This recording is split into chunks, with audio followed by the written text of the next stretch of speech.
میں آپ کو ایک خوبصورت اور سبق آموز واقعہ بتانا چاہتا ہوں۔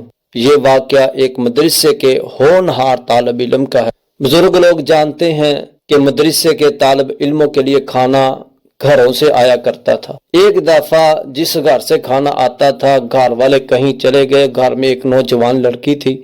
جب کھانے کا وقت آیا تو استاد صاحب نے ایک بچے کو، جو ابھی پورا جوان بھی شاید نہ ہو، کھانا لینے کے لیے بھیجا۔ پہلے تو کھانا باہر سے ہی مل جاتا تھا، لیکن اس بار اس نوجوان لڑکی نے کہا، گھر آ جاؤ، ابھی کھانا تیار نہیں ہوا، میں ابھی کھانا تیار کر دیتی ہوں، آپ اندر آ کر بیٹھ جائیں۔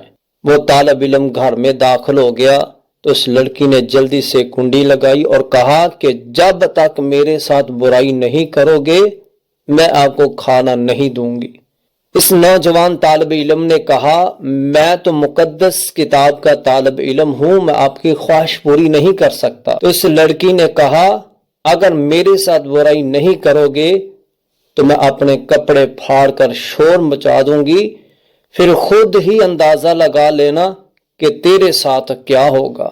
بچہ تھا، طالب علم تھا، ڈر گیا۔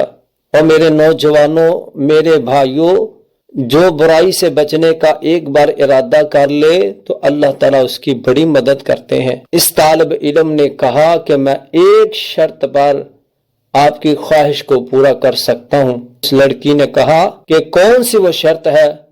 طالب علم نے کہا، مجھے باتھ روم جانا ہے۔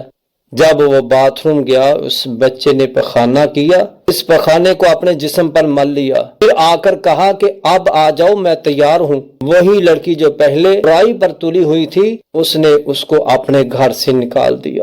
بچہ بغیر